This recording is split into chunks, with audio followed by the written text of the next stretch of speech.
Olá, graça e paz. Espero ter conseguido despertar a sua atenção com o assunto que foi apresentado inicialmente, sobre a vida dos puritanos, e a gente queria dar continuidade nesse momento, continuando a dar aquela tratativa que nós mencionamos a respeito das facetas da fé, né? A gente mencionou em relação à teologia puritana ser moldada por uma mentalidade peregrina e a forma como eles pensavam, né, na teologia prática. Eu queria só ler um texto aqui com vocês, um texto bíblico que se encontra em Hebreus no capítulo 11, ali que narra a questão da natureza da fé, dos heróis da fé, vai falar sobre os patriarcas. E aí no capítulo 11 de Hebreus, a partir do versículo 13, versículos 13 até 16, diz assim: Todos estes morreram na fé, sem ter obtido as promessas, vendo-as, porém, de longe, e saudando-as, e confessando que eram estrangeiros e peregrinos sobre a terra. Porque os que falam desse modo manifestam estar procurando uma pátria. E se na verdade se lembrassem daquela de onde saíram, teriam oportunidade de voltar. Mas agora aspiram a uma pátria superior, isto é, celestial. Por isso, Deus não se envergonha deles, de ser chamado seu Deus, porquanto lhes preparou uma cidade.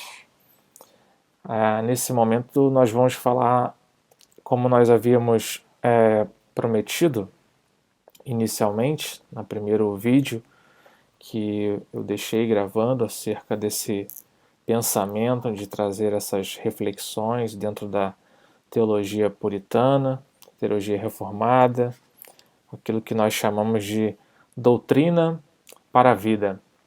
E nesse momento eu queria falar com você sobre a questão da perspectiva bíblica, a importância de ter uma perspectiva bíblica sobre a vida, sobre aquilo que nós fazemos, sobre as nossas decisões, sobre os nossos pensamentos. E essa é conhecida como a primeira faceta.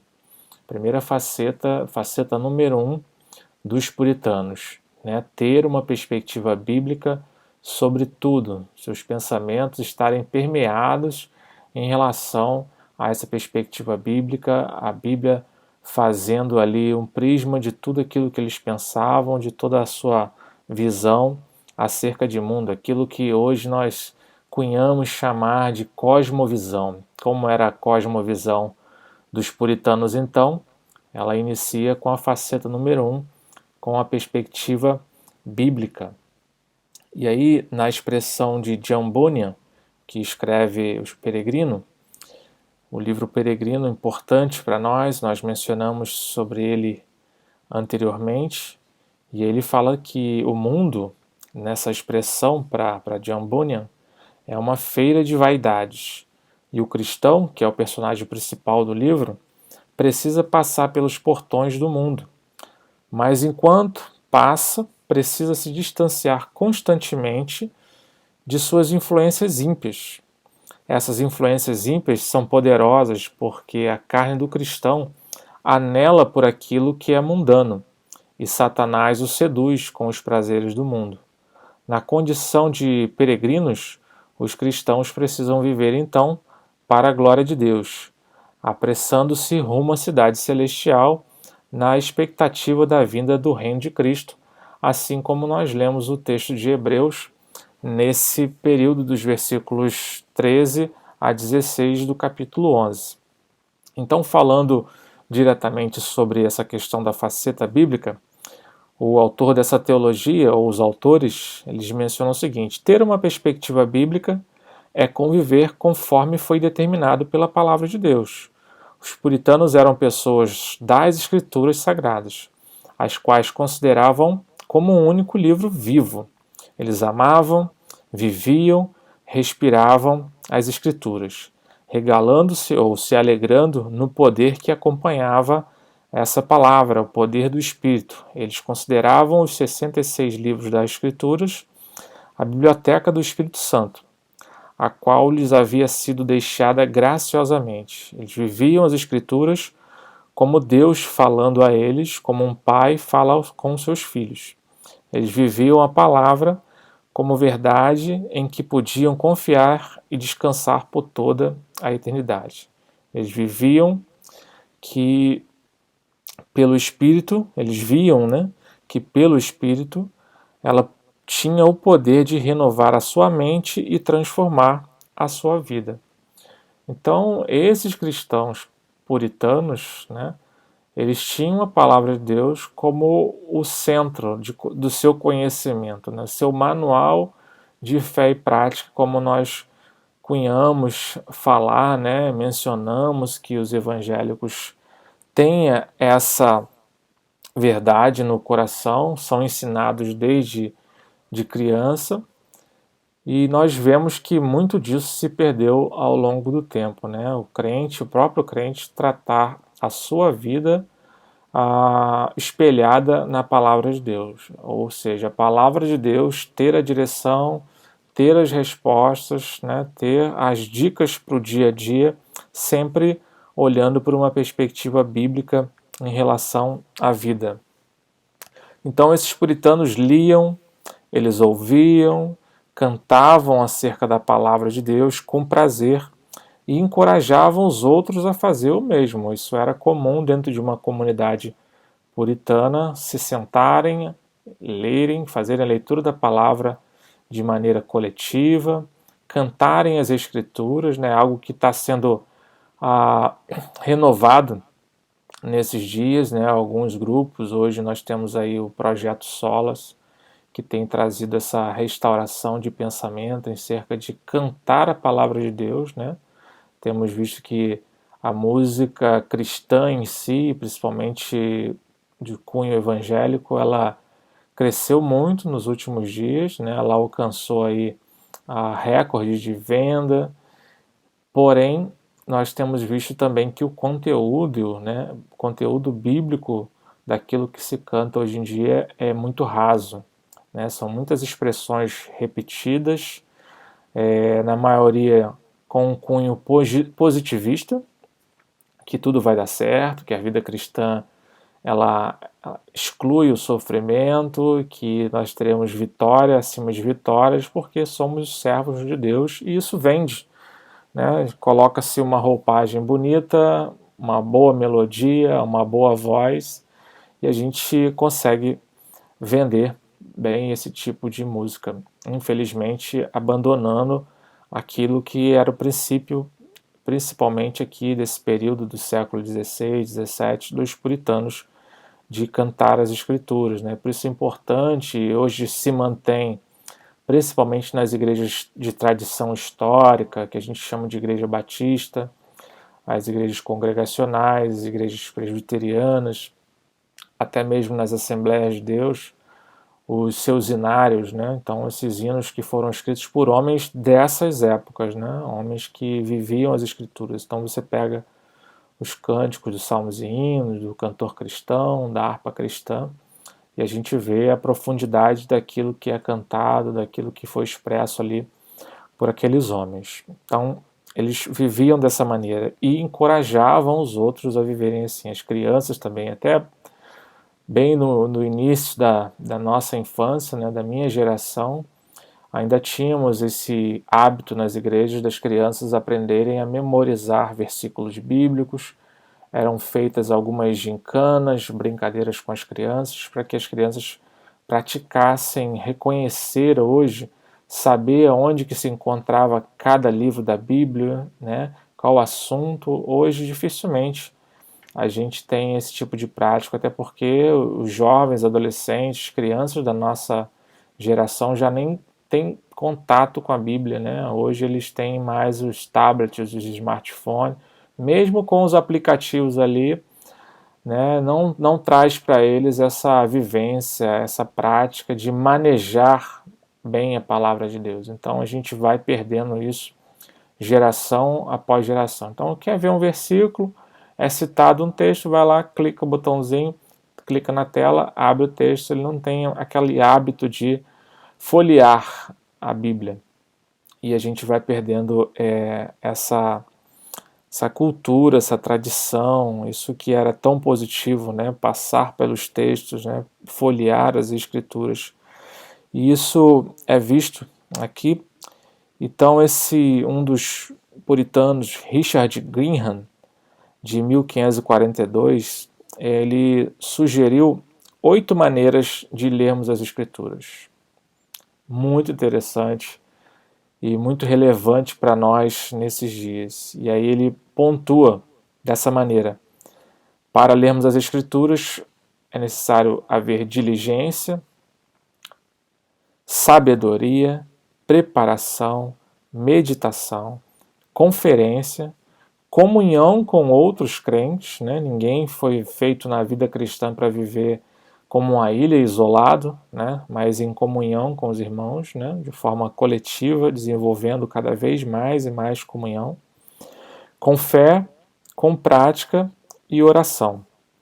Já Thomas Watson, de 1620, também puritano, ofereceu inúmeras diretrizes para ouvir a palavra. Ele dizia: venha a palavra com um apetite santo e um coração ensinável. Isso é fundamental. Hoje nós vemos as pessoas que têm uma dificuldade muito grande desse aspecto, ser ensinável. As pessoas são conhecedoras de tudo, né? O momento que nós vivemos, na era da tecnologia, clica lá, põe no Google, você acha que sabe tudo, né? Infelizmente, a gente sabe que não é assim. Por mais informação que a gente tenha disponível, nem todos estão capazes de discernir e conseguir entender aquilo que está escrito. Então, por isso que era importante, assim como Thomas Watson coloca aqui, vir a palavra de Deus com um coração ensinável. Esteja disposto a aprender alguma coisa na palavra de Deus. Ele afirmou: ouça com atenção a palavra que é pregada. Receba com mansidão e misture-a com fé. Então, retenha a palavra, ore sobre ela, pratique-a e fale dela aos outros. Terrível, diz ele, é a situação daqueles que vão para o inferno sob o fardo de sermões pregados. Watson adverte: em contraste, aqueles que reagem positivamente às Escrituras, tratando-as como uma carta de amor enviada a ti da parte de Deus, experimentarão o poder estimulador e transformador das Escrituras. Então, essa era a perspectiva dos puritanos ao receberem a palavra de Deus, uma carta de amor enviada a eles da parte do próprio Deus, para que os estimulasse a serem transformados através das Escrituras. E aí, infelizmente, nós vemos hoje, na nossa geração, um abismo enorme dessa realidade, né? Praticamos muito pouco isso. Nosso contato hoje com a Bíblia no meio cristão, principalmente, né, no nosso contexto protestante, evangélico, o contato ele é muito pouco, ele é muito superficial também com a palavra de Deus. E geralmente se recorre à Bíblia, no caso, os pregadores, ou como vão preparar uma mensagem, um estudo, e o crente comum, que não tem um ministério específico na igreja, nos momentos que estão na igreja ou em casa, passando por alguma dificuldade, recorre à palavra de Deus para trazer uma direção. Esse é o nosso tempo. Os puritanos eles também convidavam as pessoas, convocavam as pessoas a se tornarem pessoas bibliocêntricas, ou seja, ter a Bíblia como centro na sua fé e na sua prática. Aquilo que a gente insiste em dizer várias vezes: ouvir a palavra de Deus, falar sobre a palavra de Deus e tentar praticá-la, não ser simplesmente um livro de cabeceira. Eles consideravam que a Bíblia era um guia revestido de autoridade e confiável para testar a verdade religiosa, orientar em questões de moralidade, determinar a forma de um culto, a forma do governo da igreja, forma de ajudar em todo tipo de provação espiritual para o cristão, para os homens. Então, devemos sempre ter a palavra de Deus diante de nós como uma regra e em nada crer senão naquilo que ela ensina, nada amar senão o que ela prescreve, nada odiar senão o que ela proíbe, nada fazer senão o que ela ordena. Assim esses homens viviam. As Escrituras nos ensinam, dizia John Flavel, as Escrituras nos ensinam a melhor maneira de viver, a mais nobre maneira de sofrer e a maneira mais animadora de morrer. Esses homens tinham uma perspectiva muito clara sobre esses dois mundos, né? Nós vamos falar um pouquinho mais para frente sobre essa vida de Deus habitando nos homens.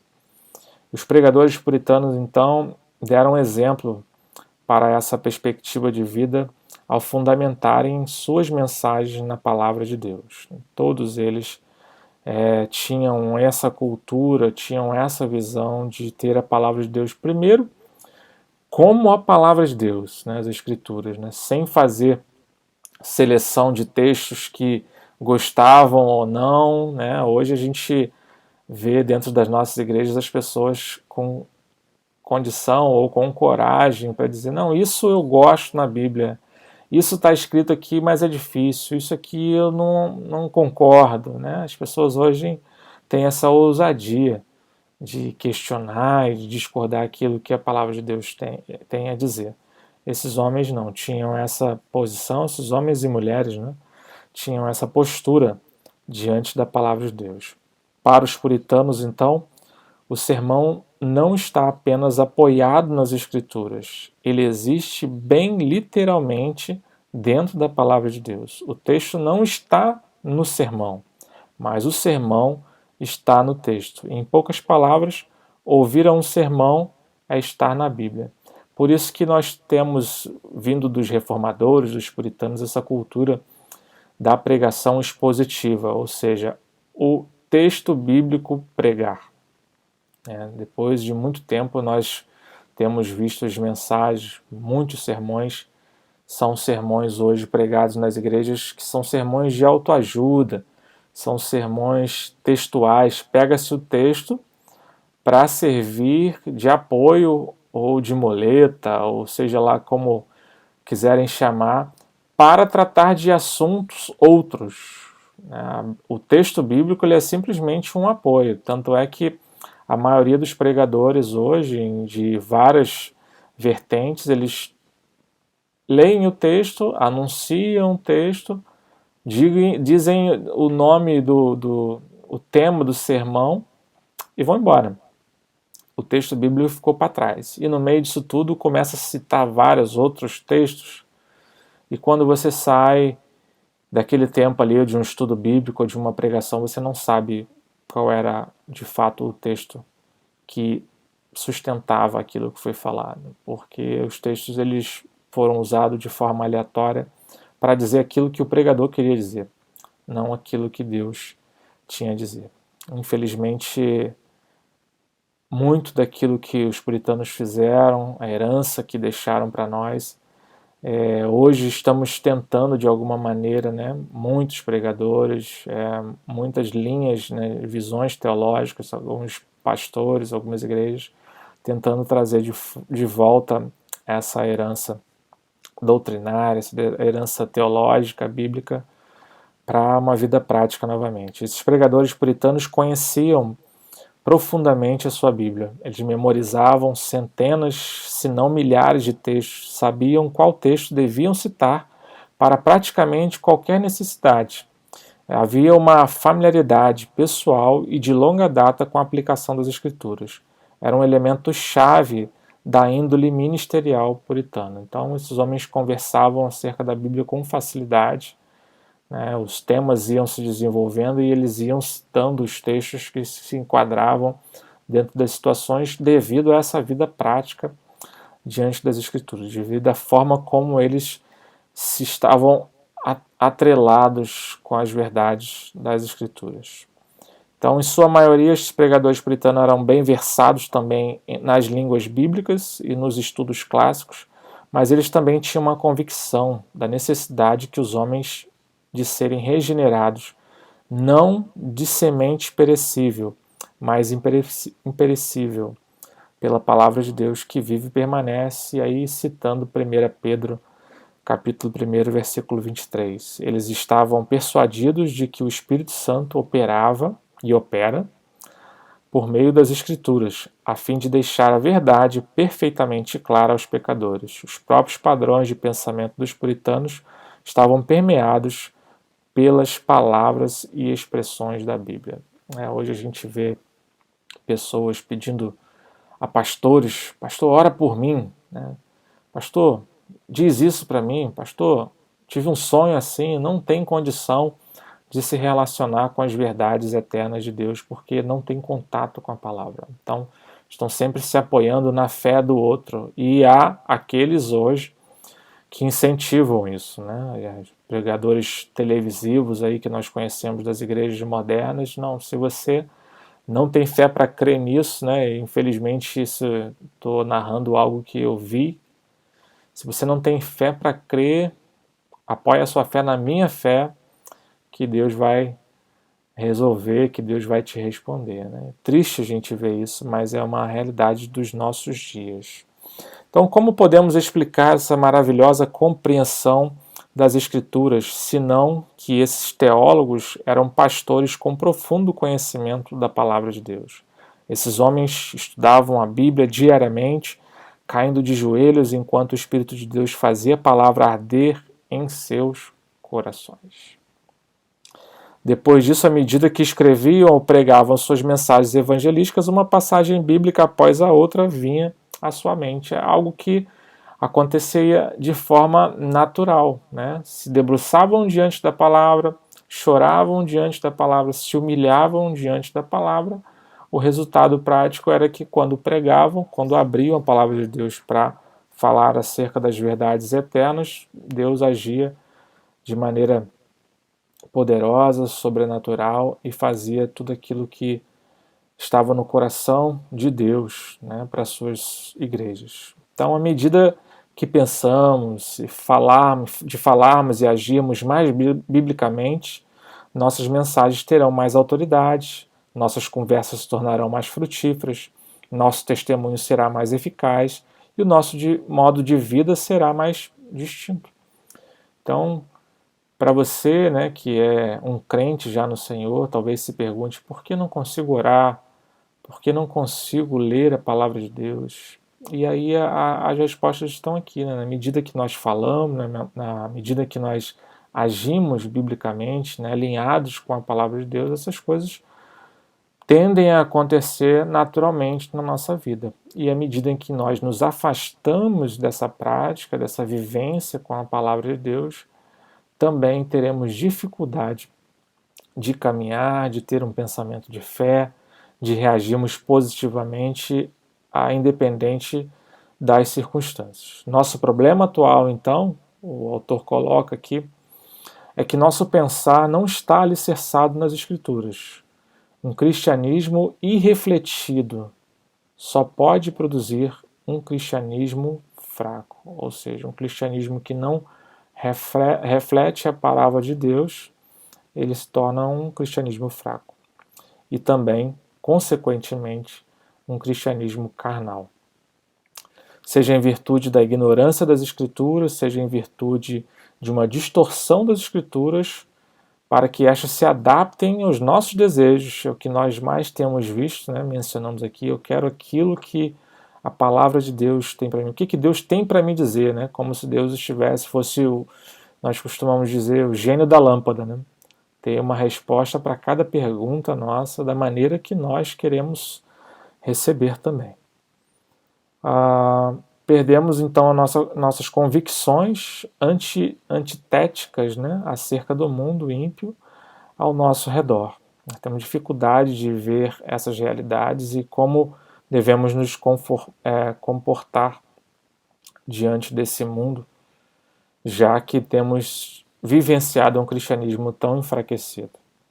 Assim, apesar do claro testemunho contrário das Escrituras, igrejas podem, sem vergonha alguma, justificar, né, práticas, e a gente tem visto discussões afins, né, sobre isso, coisas que vão distanciando da história da igreja, como mulheres, né, sendo ordenadas ao ministério pastoral. Isso gera uma polêmica enorme, né, pessoas tentando forçar textos bíblicos para trazerem convicção em relação a isso. Pior do que isso também, né, a leniência, né, o acordo, né, forçando o texto também para apoiar, sustentar e dar margem para a prática homossexual dentro das igrejas, né, casamento homossexual, e uma imensidão de outros males que são frutos, são resultado de uma vida prática fraca, cristã, afastada da palavra de Deus. E aí ele cita vários exemplos, né, práticos de pessoas que mencionam algumas coisas sem a menor escrúpulos, né, justamente por isso, por não estar vivendo uma vida dia a dia alicerçado na palavra de Deus. Então, ele afirma aqui, finalizando esse ponto da faceta número 1, que é em relação à vida com a perspectiva bíblica, ele diz: os puritanos ficariam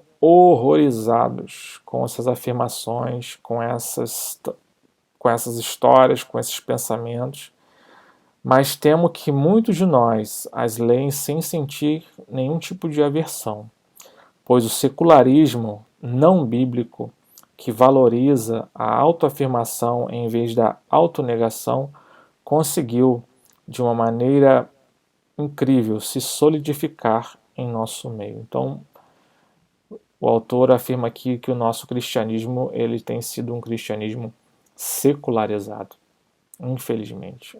Um cristianismo que tem deixado as portas abertas para uma série de coisas que os puritanos, se vivessem nos nossos dias ou conseguissem ver a forma como nós nos conduzimos como igreja hoje, estariam muito tristes. Como eu gostaria que cada cristão contemporâneo lesse esse livro, né? Ele menciona um livro aqui de um autor puritano também acerca da autonegação de Moisés ali quando ele é chamado por Deus, né? Para que tenhamos uma vida mais piedosa, com mais misericórdia e tenhamos força para viver neste mundo. E aí ele mais uma vez afirma que existe no nosso dia, né, na nossa igreja atual, um abismo enorme entre essa autonegação puritana e a nossa ideia de vida cristã com os pés totalmente enraizados nessa terra, né, onde o menor sofrimento, a menor situação que contrarie as nossas vontades nos colocam em pânico e em desespero. E aí finaliza esse ponto assim: e quanto a você, meu amigo? Você é sincero sobre ter um modo de vida peculiarmente piedoso e bíblico que exige essa autonegação? Quando foi a última vez que você negou a si mesmo algo que desejava fazer, pois sabia que a Bíblia não aprova aquilo que você estava querendo fazer? Qual foi a última vez que você se negou esse direito, essa teórica liberdade que você tem de agir, por entender que aquela decisão, aquele pensamento contraria algo que a palavra de Deus assevera para você? Você se nega a cada dia, toma a sua cruz e segue Jesus literalmente, assim como Mateus 16, 24 afirma para nós, chama a nossa atenção? Ou é aquela pessoa que Tiago descreve como inconstante e instável em seus caminhos? Uma hora está bem, outra hora está cabisbaixo, está duvidoso em cerca da sua fé. Então que Deus nos ajude a viver como um cristão de forma genuína, repensando acerca desses conceitos puritanos de vida cristã. Deus nos abençoe, em nome de Jesus.